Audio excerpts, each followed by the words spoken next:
This is 99% Invisible. I'm Roman Mars. Tomorrow night, 15,000 cheering fans will pack Madison Square Garden in New York City to witness a giant basketball doubleheader. In that cheering crowd, sitting in row C, seat 11, will be a modest 77-year-old man. Those fans won't know that he made possible the game they're watching, but you're going to meet him now.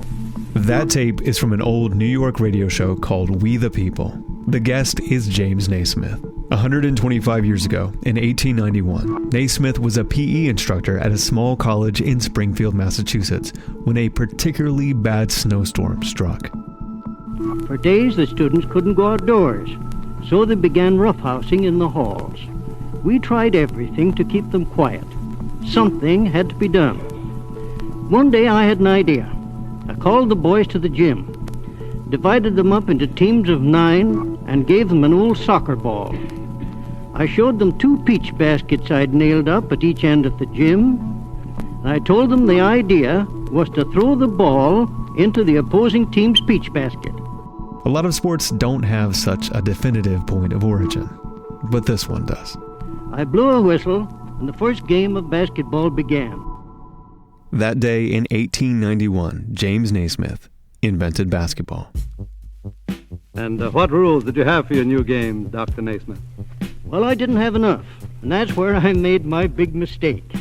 The boys began tackling, kicking, and punching in the clinches. They ended up in a free-for-all in the middle of the gym floor. In subsequent weeks, Naismith would go on to make more rules for the game. Some of those are still around today, like the one that says players can't run while holding the ball. They have to dribble it. But there was one thing, not so much a rule, but a design decision that he made back in 1891 that continues to define the way the game is played. He had to decide how high to hang the peach basket.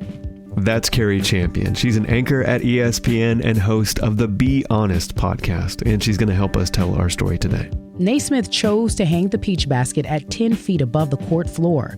There was a running track that went around the court at that level, but otherwise the decision was pretty random, and just a little higher or a little lower, and everything would be different. That arbitrary decision to put the basket at 10 feet caused the game of basketball to take shape around the tallest players. But it happened gradually. In fact, in the beginning, the game was played by shorter, less imposing players. In the very early days of the game, people didn't really have a conception of height having really any importance to the game. That's writer and journalist Andrew Heisel. So a lot of the high scorers in the very early days were guys who were like 6 foot tall. It was not until a few decades in that teams started recruiting really tall guys. And at the time, they were sort of referred to often as goons. Nowadays, if you play a little rough or dirty, you might be called a goon. Back then, big men were sometimes called goons just because they were big. The first so-called goon to have a major impact on the game was a big white dude named George Mikan, who played for the Minneapolis Lakers from 1948 to 1956.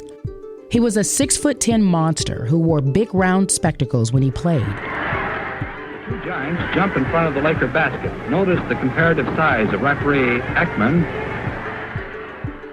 Mikan towered over his opponents and broke scoring records with his strength and accuracy. George Mikan forces his way through the center, spins and shoots, and is fouled by Paul Female. Watch Mikan get the rebound.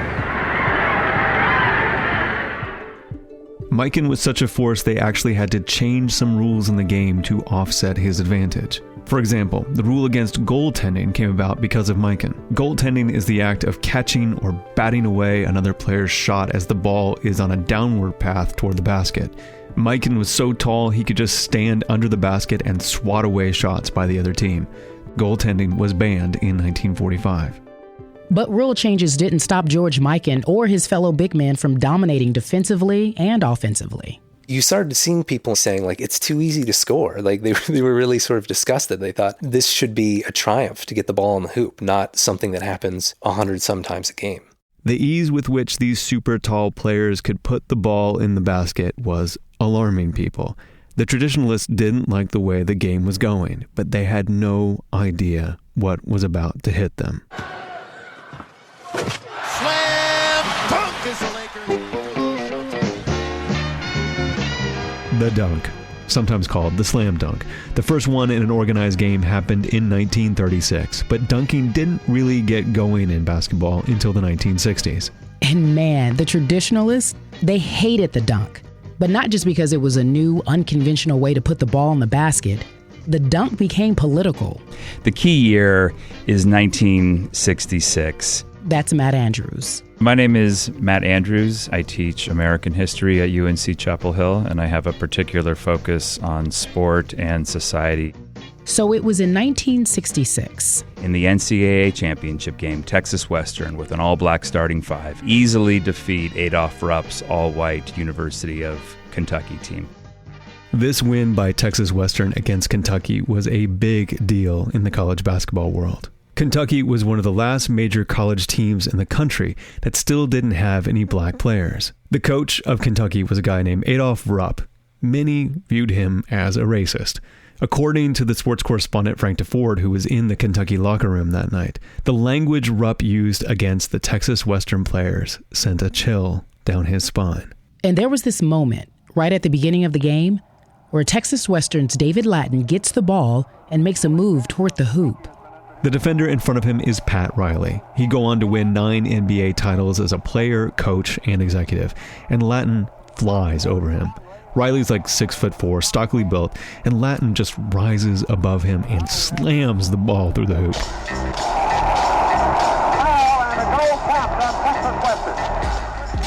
Texas's victory and Lattin's dunk were seen as direct challenges to the establishment. After all, this was 1966. There was a lot going on in America. The Black Panthers had become a visible force. In Oakland, the Panthers had armed and organized themselves to protect their communities from brutal, racist police. And many white Americans were worried a revolution was about to take place. Black power was this new evocative phrase.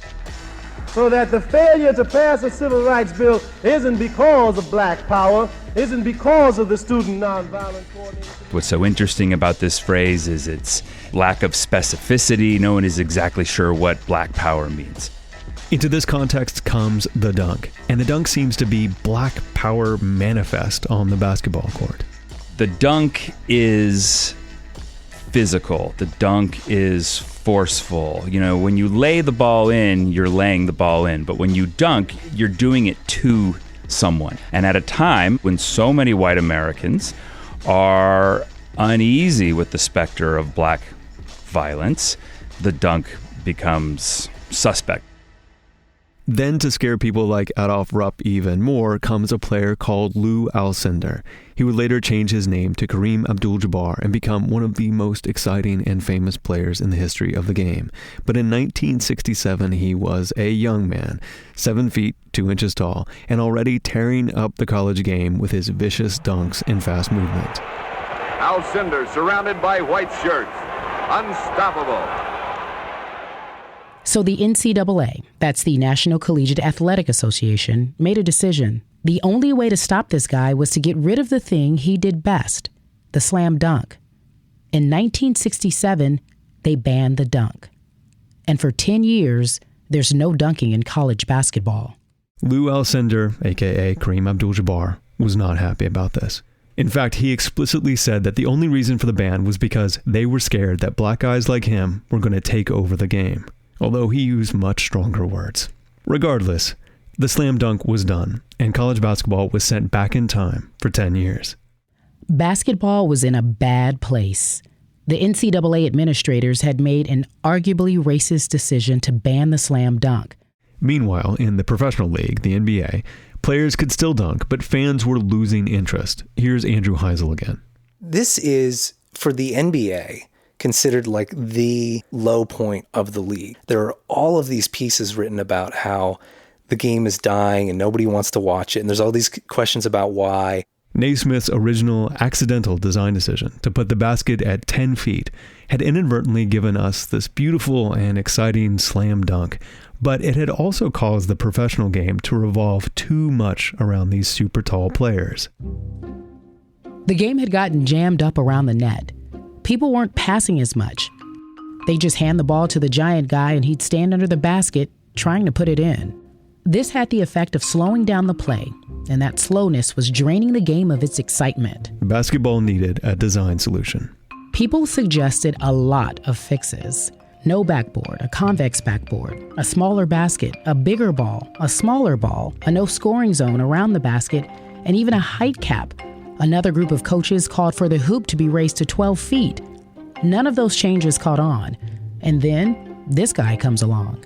Well, we feel that those people who are not under contractual obligation, if they'd like to take a look at us, we would... So remember George Mikan, the original NBA goon, 6 foot 10 inches tall with big round specs? Well, in 1967, he was working as a travel agent in Minnesota where he used to play, when he gets a call from a couple of guys asking if he wants to head up a new professional basketball league that would compete with the NBA. What do his old NBA friends have to say about his new job? Good luck, baby. I mean, it really was just sort of making it up as you go along. It was simply, let's get an idea and let's see what we can do here. That's Terry Pluto, who wrote a book about the founding of this new league. They called it the ABA, the American Basketball Association, and George Mikan became its first commissioner. They were trying everything to get fans re-engaged in the game. Sometimes they featured cow milking contests for entertainment, and one halftime show in Indiana involved a wrestling bear called Victor. A big, beautiful, brown bear who looks to me that he weighs at least 500 pounds.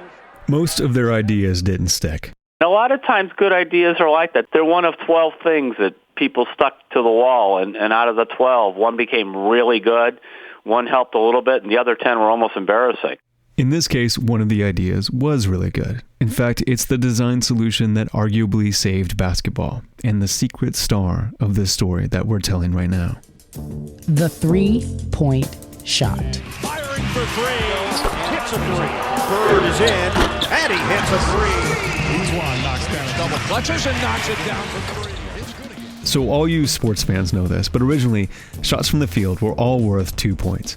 But the ABA's innovation, which they actually borrowed from an earlier defunct league, was to draw an arced line about 22 feet away from the basket, and any shot made from behind that line was now worth 3 points. The ABA was trying to please the fans. Fans get excited when they see a three-pointer, but they can also go and practice the shot at home.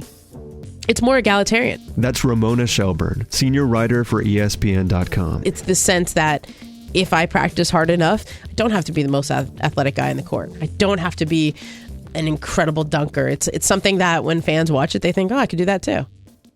In 1976, the NBA merged with the ABA, and 3 years later, they brought in the three-point shot.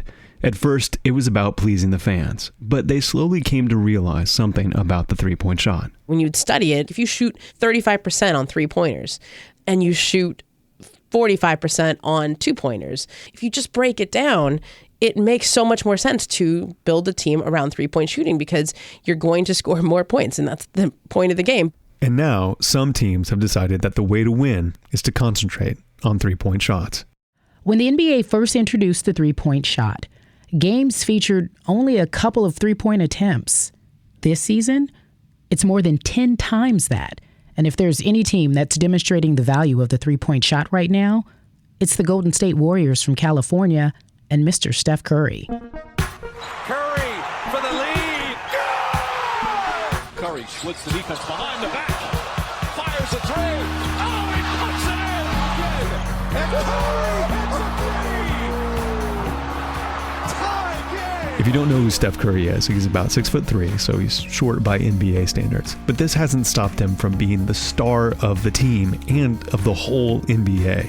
I think every kid growing up in America now is trying to be Steph Curry. He is skinny and doesn't seem to have anything physically dominant about him. And yet, when you watch him play, he's electric. Curry can hit three-pointers for Golden State from really anywhere he likes, which makes it hard to defend against him and balances the influence of the big men. Because if there are guys like Curry who can score from anywhere, then the 7-foot guys have to move away from the basket, where they're most useful, to defend. And once you allow players to score an extra point from shooting further out, the game spreads out. You get a whole new game. The game has changed for the better. There's no doubt about it. That's former Indiana Pacer Jerry Harkness. Harkness was a player in the NBA and the ABA. because the game is exciting. The game is run and shoot, quickness, defense, opening the game up, making it more aggressive. But even though the three-point shot has had a balancing influence, some traditionalists still don't like it. I don't think it's basketball. I think it's like kind of like a circus sort of thing. Why don't we have a 5-point shot and a 7-point shot? Where does it stop? That sort of thing. But that's just me. That's just old school. That's San Antonio Spurs coach Greg Popovich speaking to ESPN about Steph Curry's Golden State Warriors last year. What Popovich is saying kind of echoes what people said about the dunk 50 years ago. That it's a trick, a departure from the fundamentals of basketball. And I kind of agree with Coach Pop. But even Popovich seems to think that the three-point shot is here to stay. To a certain degree, you better embrace it. You're going to lose. And every time we've won a championship, three-point shot was a big part of it. Instead of designing the beautiful, powerful dunk out of the game, we designed a counterbalance, the three-point shot. And now the game is more inclusive than it's ever been. You've got these little guys that can shoot bombs from anywhere on the court, and there's still room for the big guys close in. The three-pointer and the dunk have become the yin and yang of basketball. All of this has sort of been by accident. The 10-foot-tall basket, the dunk, the three-point shot. But then again, the game wasn't carefully designed in the first place. Really, it came about because all James Naismith wanted was to stop some rowdy kids from getting into too much trouble. And the whole thing started with a couple of peach baskets I put up in a little gym 48 years ago. I guess it just goes to show what you can do if you have to.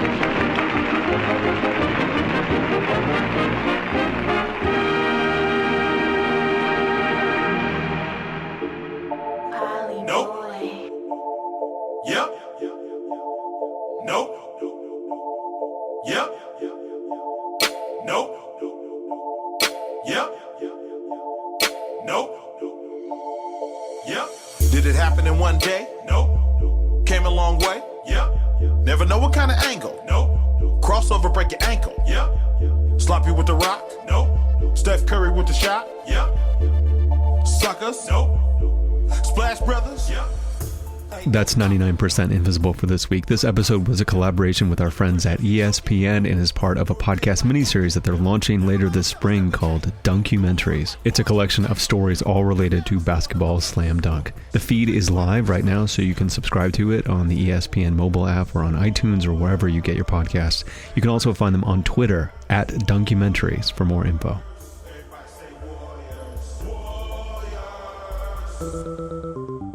Joe Sykes reported and produced this story with us for ESPN with help from Ryan Nantel, Emma Morgenstern, Delina Turman, Joe Fuentes, and Kevin Wilds. Special thanks to Jody Avirgan for hooking this all up. Also check out Carrie Champion's podcast Be Honest, where she has candid conversations with some of the biggest names in sports, music, and entertainment. Andrew Heisel's story in Vice inspired the idea for this story. You can find a link on our website. On the 99PI team, Katie Mingle did the heavy lifting on this one, with Sam Greenspan, Avery Trufelman, Kurt Kolstad, Delaney Hall, Sharif Youssef, and me, Roman Mars. We are a production of 99% Invisible Inc., a project of KALW San Francisco, and produced out of the offices of ArcSign, an architecture and interiors firm in beautiful downtown Oakland, California, the one and only home of the Warriors. If you want to learn about another little game design innovation that saved the game of basketball, look for episode number 77 of this program. It's called Game Changer. It's about the shot clock. You'll like it. You can find this show and like the show on Facebook. All of us are on Twitter, Tumblr, Instagram, and Spotify. But to find out more about this story, including cool pictures and links, and listen to all the episodes of 99% Invisible, you must go to 99pi.org.